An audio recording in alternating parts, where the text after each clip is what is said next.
Assalamualaikum warahmatullahi wabarakatuh. Waalaikumsalam warahmatullahi wabarakatuh. Kembali lagi pada kelompok kami, yaitu kelompok 5. Di sini kami akan membahas tentang beberapa subbab yang telah kami pilih, dan di sini kami akan mendiskusikan materi-materi pada buku Bahasa Indonesia kelas 8 Kurikulum Merdeka, yang mana kami di sini mengambil dua subbab, yaitu bab 3 dan bab 4. Saya sendiri pemateri pertama William Syah dengan NIM A1M121-087 akan membahas tentang materi pertama, yaitu apa itu artikel ilmiah atau artikel ilmiah populer, di mana artikel ilmiah populer ini merupakan karya tulisan ilmiah yang biasa dipublikasikan di media massa seperti surat kabar, majalah, atau media tulisan online lainnya. Ciri khasnya adalah memiliki gaya bahasa yang mudah diterima oleh masyarakat luas, sehingga khalayak tertarik untuk membacanya. Materi kedua ada memahami ciri-ciri artikel ilmiah populer. Artikel berjudul fasilitas sekolah untuk peserta didik difabel yang kalian baca merupakan artikel ilmiah populer. Artikel ini membahas sebuah topik dengan data yang lengkap dan benar. Penulisan artikel ilmiah bertujuan untuk menjelaskan sebuah ide atau gagasan disertai dengan bukti-bukti yang meyakinkan. Hasil akhir dari penulisan artikel adalah agar pembaca memahami gagasannya. Sebuah artikel ilmiah populer memiliki ciri-ciri sebagai berikut. Pertama, terdapat pendapat para penulis. Pendapat merupakan sudut pandang atau penulisan tentang suatu hal. Yang kedua, terdapat bukti atau fakta, pernyataan yang diikuti dengan bukti-bukti yang mendukung pendapat penulis. Yang ketiga, terdapat alasan. Alasan berupa penjelasan tentang pernyataan dan bukti-bukti sebuah artikel ilmiah populer yang kadang disertai dengan keterangan ilmiah. Bagian keempat yaitu terdapat bahasa yang mudah dipahami. Artikel ilmiah populer menggunakan bahasa Indonesia yang mudah dipahami. Populer di sini berarti disukai karena mudah dipahami oleh masyarakat ramai. Materi ketiga yaitu mengidentifikasi fakta dan opini dalam artikel ilmiah populer. Pada pembelajaran sebelumnya kan, ini sebenarnya sudah pernah dibahas. Kalian sudah mempelajari bahwa sebuah artikel ilmiah populer mengandung pendapat atau opini penulis dan bukti-bukti yang mendukung pendapat tersebut. Pada umumnya dapat dengan mudah mengenali sebuah pendapat karena mengandung kata-kata kunci seperti menurut saya pikir, seharusnya, sebaliknya, dan selayaknya. Namun tidak semua opini atau pendapat didahului dengan kata-kata tersebut, sehingga pembaca perlu jeli mencermati kata-kata yang terkandung dalamnya. Sebuah artikel ilmiah populer mengandung fakta dan opini. Menurut Kamus Besar Bahasa Indonesia, fakta adalah hal, keadaan atau peristiwa yang merupakan kenyataan atau suatu yang benar-benar ada atau terjadi. Sedangkan opini diartikan sebagai pendapat, pikiran, atau pendirian. Fakta bersifat objektif, sedangkan opini bersifat subjektif. Untuk lebih jelasnya, perbedaan antara dan opini ini dapat saya akan memaparkan sedikit. Yang pertama, fakta. Terdapat hal atau keadaan atau peristiwa dan kenyataan yang benar-benar ada. Yang kedua, dapat dibuktikan kebenarannya.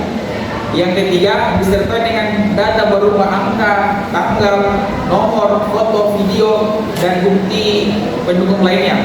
Yang keempat yaitu ada informasi tetap dan tidak berubah-ubah. Otomatis fakta ini dia sebenarnya kalau kita lihat pada dasarnya itu sebagai sesuatu yang terjadi dengan nyata tanpa adanya kebohongan atau ditambah-tambah atau dikurang-kurang. Nah, sedangkan pada opini terdapat beberapa bagian yang dapat diidentifikasi bahwa itu sebagai opini. Yang pertama, ada pendapat atau tanggapan seseorang. Yang kedua, belum tentu disetujui oleh semua orang dan tidak dapat dibuktikan kebenarannya. Yang ketiga, dinyatakan dengan kata relatif, kira-kira, menurut, berpendapat, dalam, seperti, pandangan dan perkiraan, seharusnya dan selayaknya. Yang keempat, informasi berubah-ubah. Yang kelima, pendapat subjektif. Nah, garis besar dari opini ini sebenarnya sebuah pengandaian-andaian yang dimana sebuah kabar atau informasi kita belum bisa pastikan bahwa itu benar atau tidak. Istilahnya kalau bahasa kita sehari-hari itu sebagai kabar burung. Nah, itulah pemaparan dari saya pemateri pertama. Selanjutnya saya persilakan ke pemateri kedua. Perkenalkan, nama saya Wafa dengan NIM A1211131. Langsung saja di sini saya akan menjelaskan materi cara mengumpulkan data dalam menulis artikel ilmiah populer. Ada beberapa cara yang dilakukan seseorang penulis dalam mendapatkan data untuk tulisannya. Kalian akan mengenali cara yang umum dilakukan seseorang penulis artikel ilmiah populer untuk mengumpulkan data. Yang pertama, wawancara. Wawancara adalah kegiatan tanya jawab yang dilakukan untuk mendapatkan data dan informasi secara lengkap. Sebelum melakukan wawancara, seorang penulis artikel ilmiah populer sebaiknya mempersiapkan 3 hal berikut. Yang pertama, menentukan orang atau pihak yang diwawancarai. Yang kedua, menentukan daftar pertanyaan yang akan diajukan. Dan yang ketiga, menentukan cara merekam hasil wawancara. Dan yang kedua, menggunakan kuesioner. Kuesioner adalah daftar pertanyaan yang dibuat dalam mendapatkan sebuah informasi. Daftar pertanyaan disusun menggunakan kalimat yang mengandung kata tanya. Kata tanya adalah kata yang berfungsi memberi respon dan tanggapan. Jika menggunakan kuesioner, kalian dapat menggunakan bermacam-macam kata tanya untuk menyusun daftar pertanyaan seperti apa, di mana, kapan, siapa, menjaga, dan bagaimana, yang disingkat dengan adik Simba. Kata tanya ini juga dapat ditambahkan dengan bentuk yang lain seperti berapa, seperti apa, dan sejauh mana. Seperti menyusun daftar pertanyaan kuesioner, kalian juga harus memperhatikan 2 hal berikut. Yang pertama, menentukan orang atau pihak yang akan mengisi kuesioner, dan yang kedua, menentukan daftar pertanyaan yang akan diajukan. Ketiga, membaca tulisan orang. Jika topik yang dipilih sudah pernah ditulis orang lain, kalian dapat membaca tulisan mereka untuk menemukan informasi yang dibutuhkan. Untuk menentukan data pada tulisan tersebut sudah tepat atau belum, kalian dapat melakukan 3 langkah pemeriksaan data berikut. Yang pertama, cermati media tempat tulisan itu dimuat. Periksalah reliabilitas media tersebut. Tulisan yang dapat kalian gunakan sebagai sumber informasi hendaknya dimuat oleh media terpercaya dan sudah mulai pemeriksaan editor. Dan yang kedua, cari data pendukung. Jangan hanya mengandalkan satu sumber saja, carilah sumber lain agar kalian dapat membandingkan informasi yang kalian dapat.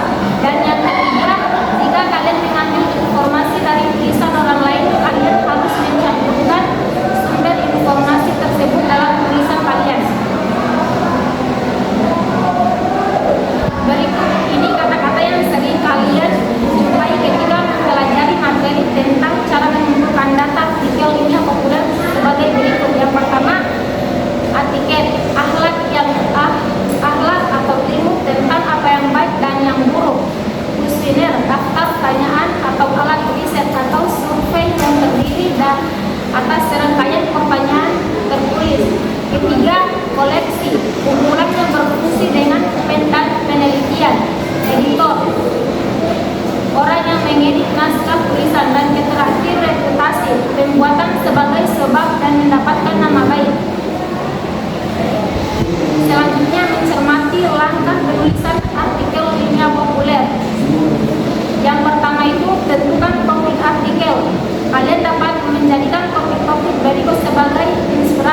sehingga kalian dapat menemukan topik inspirasi itu lebih baik. Yang pertama, budaya membaca peserta didik kelas 8. Yang kedua, manfaat kebiasaan sarapan pagi peserta didik. Ketiga, minat peserta didik kelas 8 mengikuti ekskul pramuka. Yang keempat, kebiasaan peserta didik di kelasku membawa bekal ke sekolah. Dua, tentukan tujuan penulisan artikel. Kalian dapat menulis contoh tujuan penulisan pada artikel. Topik artikel budaya membaca peserta didik kelas 8. Tujuan penulisan untuk mendapatkan informasi tentang jumlah buku yang dibaca peserta didik kelas 8 dalam 1 bulan. Kebiasaan sarapan pagi. Tujuan artikel untuk mengetahui banyaknya peserta didik di kelas dan sarapan sebelum ke sekolah. Minat peserta didik kelas 8 mengikuti ekskul pramuka. Tujuan penulis untuk mengetahui banyaknya peserta didik kelas 8 yang mengikuti ekskul pramuka. Kebiasaan peserta didik di kelasku membawa bekal ke sekolah. Tujuan penulisan untuk mengetahui banyaknya peserta didik kelas 8 yang membawa bekal sendiri dari rumah. 3. Tentukan cara mendapatkan informasi dan dibutuhkan. Terdapat cara untuk mendapatkan informasi. Yang pertama, wawancara. Kedua, menyebarkan kuesioner. Dan yang ketiga, membaca tulisan orang lain. 4. Tulis pendapat kalian berdasarkan informasi yang ditemukan. Contohnya itu, anak yang gemar membaca memiliki banyak pengetahuannya dan dapat membantu mereka meraih prestasi. Selanjutnya, membandingkan kalimat perbandingan, analogi, sinonim, dan antonim. Kalimat perbandingan dan analogi. Perbandingan membandingkan dua hal yang mempunyai kesamaan dan bentuk sifat secara langsung kata kunci daripada seperti selaras, dibandingkan, dan sementara. Analogi membandingkan dua hal yang mempunyai kesamaan bentuk dan dengan cara kiasan atau perbandingan tidak langsung. Kata kuncinya itu lihat, bagaimana, umpama, seumpama, dan laksana.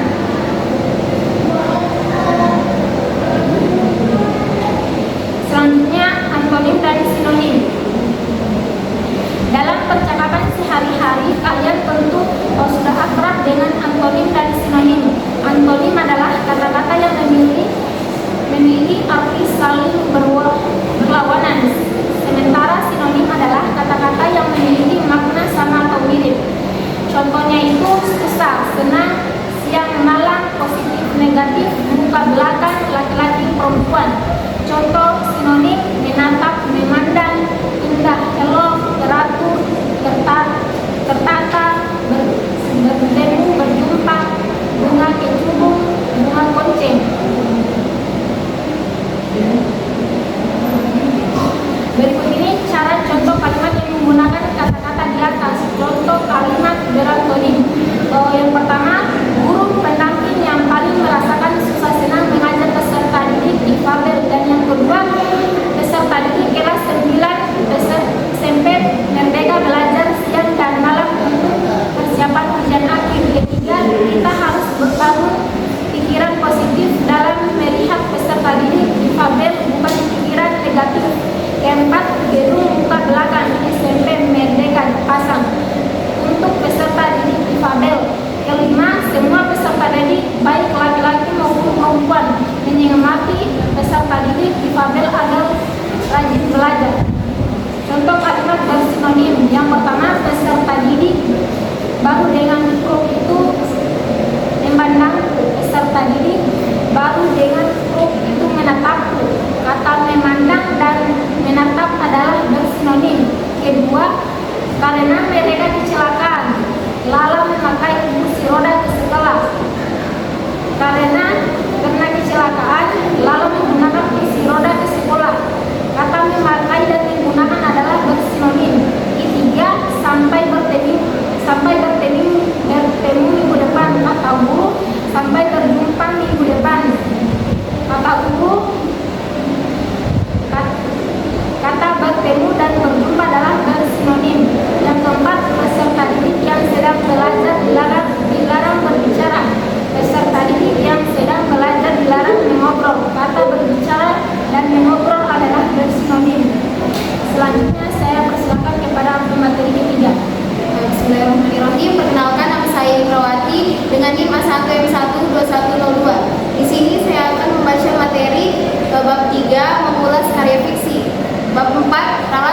Bab 4, mengulas karya fiksi. Setiap karya fiksi memiliki unsur. Unsur-unsur inilah yang menentukan bagus tidaknya sebuah karya. Kalian dapat menemukan alasan sebuah karya fiksi dianggap bagus dengan mencermati unsur-unsurnya. Bagian A, mengenal karya fiksi. Orang-orang biasanya menyukai cerita. Itu sebabnya karya fiksi terus ditulis. Karya fiksi juga sama dengan karya sastra. Karya fiksi atau sastra adalah karya hasil perpaduan antara perasaan dan pikiran menurut Suharyanto tahun 2005. Welek dan Feren tahun 2009 mendefinisikan karya fiksi sebagai cerita atau latar yang bersumber dari imajinasi. Meskipun karya fiksi adalah cerita rekaan yang bersumber dari imajinasi penulis, ada pelajaran penting di dalamnya tentang cara menghadapi masalah dalam kehidupan nyata. Dalam kehidupan sehari-hari, umumnya orang menggunakan padanan kata-kata dalam percakapan. Kalian dapat melihat contohnya pada kalimat-kalimat berikut. Yang pertama, padanan kata mengitari adalah memutari atau berputar di suatu tempat. Contoh kalimat, dia memutari lapangan itu sebanyak 5 kali. Yang kedua, padanan kata lunglai adalah lemah. Contoh kalimat, tubuhnya terasa lunglai setelah berlari selama 1 jam. Yang ketiga, padanan kata gerangan adalah kiranya. Contoh kalimat, siapa kiranya yang mengetuk pintu rumah malam-malam begini. Yang keempat, padanan kata menitik dan adalah menetes. Contoh kalimat, air hujan mulai menitik dari genting. Bagian B, menemukan unsur karya fiksi. Saat membaca sebuah cerita, kalian mungkin akan menyukai beberapa hal dalam cerita itu. Kalian mungkin suka tokohnya, latar ceritanya, atau jalan ceritanya. Hal-hal yang kalian suka itu disebut unsur cerita. Unsur-unsur inilah yang membentuk karya tersebut. Cara penulis menuliskan unsur-unsur tersebut menjadi penentu bagus tidaknya sebuah cerita. Kalian dapat menemukan unsur-unsur sebuah karya fiksi dengan mencermati pertanyaan dan jawaban dalam kolom unsur-unsur cerita pendek kotak sulap Tom. Berdasarkan pertanyaan dan jawaban di dalam kotak, kalian dapat mengetahui bahwa sebuah karya fiksi tidak terlepas dari 4 hal berikut. Yang pertama, tokoh cerita. Tokoh cerita adalah tokoh-tokoh yang ada di dalam sebuah cerita. Tokoh cerita dibedakan menjadi 2, yaitu tokoh utama dan tokoh pendukung. Kalian dapat mengenali tokoh utama cerita dengan mencermati hal-hal berikut. A. Tokoh yang paling banyak muncul di sepanjang cerita. B. Tokoh yang memiliki peran penting dalam cerita. Bila tokoh ini tidak ada, cerita pun tidak akan ada. Contoh, tokoh utama dalam cerita kotak sulap Paman Tom adalah Randu. Hal ini karena cerita mengisahkan Randu. Tanpa kehadiran Randu, cerita tersebut tidak akan ada. Randu adalah tokoh yang paling sering muncul. Bagian kedua, latar cerita. Latar cerita adalah tempat dan waktu terjadinya cerita. Kalian dapat mengetahui latar suatu cerita dengan melihat nama-nama tempat dan waktu dalam cerita. Dalam cerita kotak sulap Paman Tom, peristiwa berlangsung di perpustakaan daerah. Ketiga, tema cerita. Tema cerita adalah unsur dalam bercerita.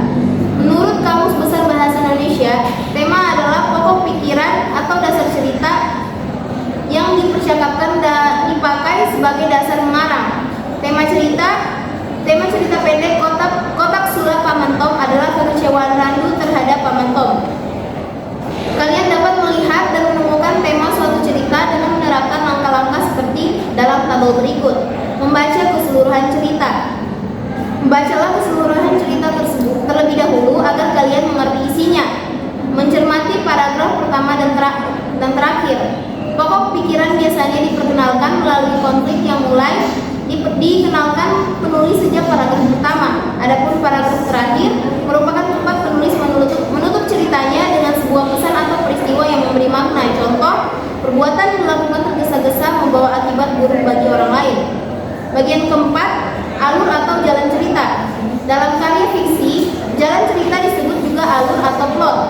Alur berisi rangkaian kejadian yang dihadapi tokoh cerita dari awal sampai akhir.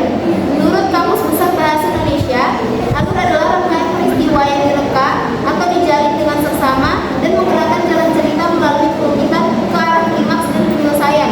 Terdapat 3 macam alur cerita. A. Alur maju adalah alur diawali cerita kejadian masa kini dengan konflik datar pada bagian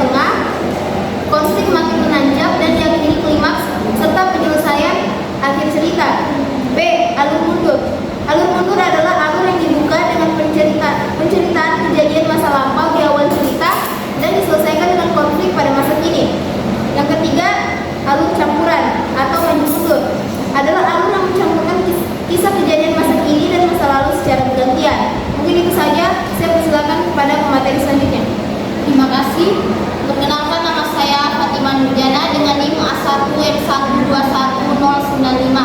Di sini saya akan melanjutkan materi subbab pada bab 4, mengulas karya fiksi. C. Melakukan penilaian terhadap karya fiksi. Seorang pembaca akan melakukan penilaian terhadap cerita yang baru saja ia baca. Jika ia menyukai sebuah cerita, ia akan mengatakan cerita tersebut bagus dan menjelaskan alasannya. Kalian pun dapat melakukan penilaian sendiri terhadap sebuah cerita. Hal-hal yang perlu dilakukan adalah mengetahui unsur-unsur dalam karya fiksi. Yang pertama, tokoh cerita. Cerita yang baik adalah cerita yang tokoh-tokohnya dipahami pembaca. Makin jelas penggambaran tokohnya, makin kenal pembaca dengannya. Kalian dapat menikmati cerita dengan baik bila kalian pahami seperti apa tokohnya. Kalian dapat menilai seorang penulis sudah menggambarkan tokoh ceritanya dengan baik atau belum melalui data diri, latar belakang, dan sifat-sifat tokoh. Data diri. Di dalam data diri ini terdapat nama, usia, tempat tinggal, keluarga, dan lain-lain. Selanjutnya yaitu latar belakang. Latar belakang adalah alasan tokoh melakukan sebuah tindakan. Kalian dapat menyebut latar belakang ini sebagai motif untuk menilai sebuah tindakan karakter. Yang ketiga, sifat tokoh. Sifat tokoh tercermin melalui kata-kata dan tindakannya. Dalam mengenali sifat tokoh tersebut dapat dilihat dalam menghadapi sesuatu. Yang kedua yaitu latar cerita. Unsur cerita fiksi. Unsur cerita fiksi berikutnya yang perlu kalian lihat saat menilai sebuah karya fiksi adalah latar cerita. Latar cerita merupakan latar tempat dan latar waktu kejadian. Ketika kalian membaca sebuah cerita fiksi, cermatilah penjelasan latarnya, disampaikan secara jelas atau tidak. Cerita yang tidak jelas latarnya akan menimbulkan kebingungan karena pembaca tidak tahu waktu dan tempat terjadinya cerita tersebut. Kadang-kadang seorang penulis menjelaskan latar melalui pendekatan panca indera. Maksudnya, latar dijelaskan sedemikian rupa sehingga pembaca dapat membayangkan dan merasakan bentuknya, mendengar suara, dan mencium aromanya. Yang ketiga yaitu tema. Tema merupakan suatu gagasan sentral, sesuatu yang hendak diperjuangkan dalam suatu tulisan atau karya fiksi. Tema adalah inti permasalahan yang hendak dikemukakan pengarang dalam karyanya. Oleh sebab itu, tema merupakan hasil konklusi dari berbagai peristiwa yang terkait dengan penokohan dan latar. Yang keempat yaitu alur atau jalan cerita. Kalian sudah mempelajari bahwa alur berisi rangkaian kejadian yang dihadapi tokoh cerita dari awal sampai akhir. Alur dapat dikenali dengan melihat bagai perkenalan, konflik, dan penyelesaian cerita. Ketika menilai sebuah karya, perhatikan jenis alur yang dipakai. Perhatikan pula rangkaian peristiwanya. Apakah rangkaian peristiwa yang dirancang penulis menunjukkan adanya perubahan pada tokoh cerita tersebut. Selanjutnya materi subbab selanjutnya yaitu membandingkan kata denotasi dan konotasi dalam karya fiksi. Dalam sebuah cerita kalian pasti menemukan banyak kata. Kosakata tersebut tidak hanya memiliki satu makna. Beberapa kata mungkin mempunyai makna yang berlainan dengan makna sebenarnya atau bermakna kiasan. Kata-kata seperti ini disebut bermakna konotasi. Lawan dari konotasi adalah denotasi.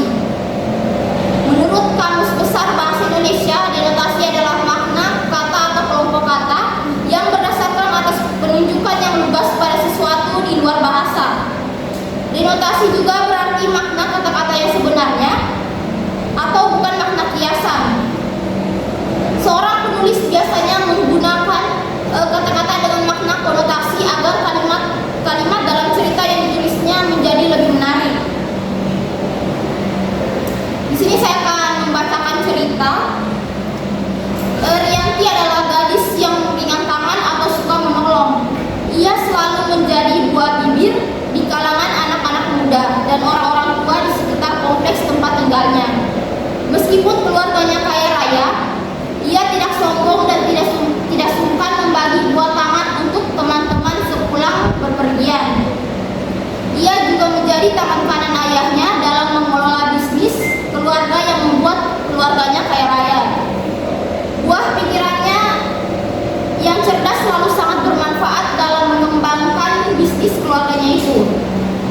Keluarga Rianti disegani karena sikap elok budi dan sangat dermawan. Dalam kata konotasi atau makna kiasan yaitu dengan taman, buah bibir, buah tangan, tangan kanan, dan buah pikirannya. Sedangkan kata denotasi atau arti sebenarnya terdapat kata cekatan, suka menolong, bahan pembicaraan orang, oleh-oleh, orang yang dipercayai, gagasan dan ide. Jadi hal-hal yang perlu dipahami oleh siswa terhadap materi melakukan penilaian terhadap karya fiksi yaitu harus mengetahui unsur-unsur dalam karya fiksi yang saya sudah jelaskan tadi. Yang pertama itu tokoh cerita, latar cerita, tema, alur atau jalan cerita. Sedangkan hal-hal yang perlu dipahami oleh siswa terhadap materi membandingkan kata denotasi dan konotasi dalam karya fiksi yaitu yang saya sudah jelaskan tadi. Denotasi adalah makna kata atau kelompok kata yang berdasarkan atas penunjukan yang lugas pada sesuatu di luar bahasa. Sedangkan konotasi adalah